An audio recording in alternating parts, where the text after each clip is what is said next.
Hi, my name is Robin and I am a dietetic intern and a MS dietetic student at Sam Houston State University, and I have been studying Sweden for the past month, and I am today going to be showing how to create a recipe called Kanelbullar or cinnamon buns. So these are a classic Swedish treat that are served normally at fika, which is their mid-morning or afternoon coffee break that Swedes love to indulge in. And I'm just going to tell you about the ingredients that we are going to be using. So for this recipe, you're going to need milk, butter, sugar, flour, all-purpose flour, yeast, salt, and cardamom.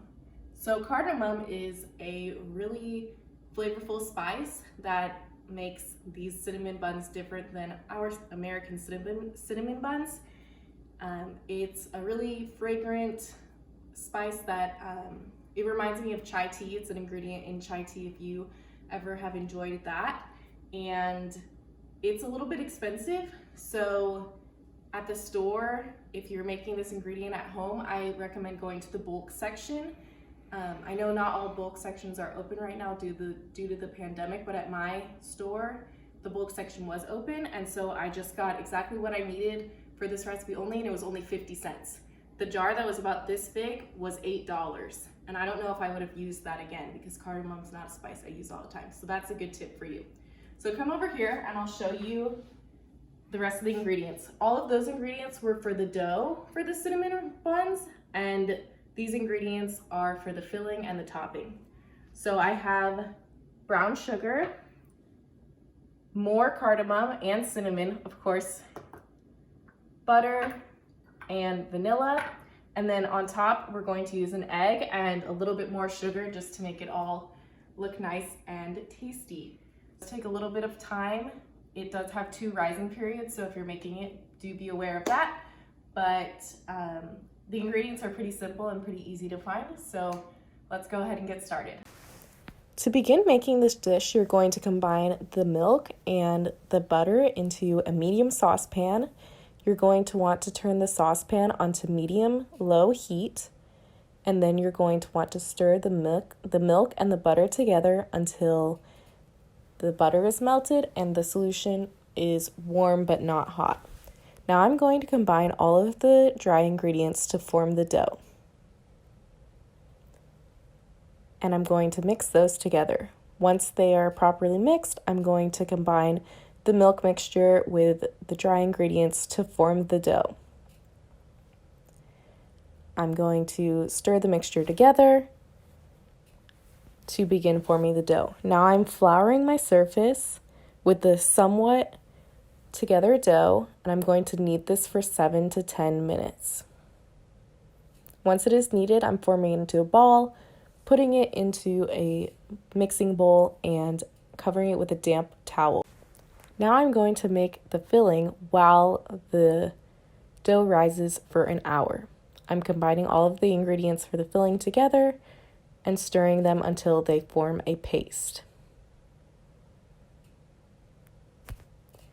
After the dough has risen for an hour, I'm going to roll it out so that I can begin to roll the cinnamon rolls together. So I'm flattening the dough, putting it into a rectangular shape, and then once the shape comes together, I'm going to add the cinnamon mixture in dollops onto the dough to make sure I get an even spread, and then using a rubber spatula, I am going to spread the mixture all along the dough. After that, I am going to take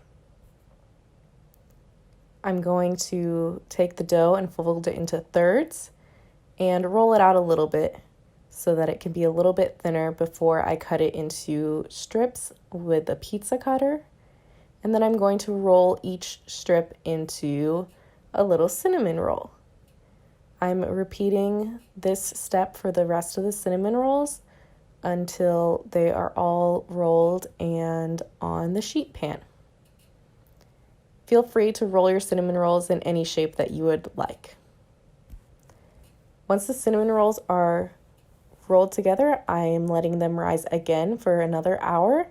And now I am washing them with an egg wash and topping them with some sugar. If you would like, you could use a special type of sugar, or you can just use regular granulated sugar. Now I'm putting the cinnamon rolls into the oven that is preheated at 375 for 15 minutes. After 15 minutes, I take the cinnamon rolls out and I'm going to let them cool. So we can try it. Being careful using an oven mitt so I don't burn myself. All right, so here is the final product, and I'm gonna go ahead and give it a try.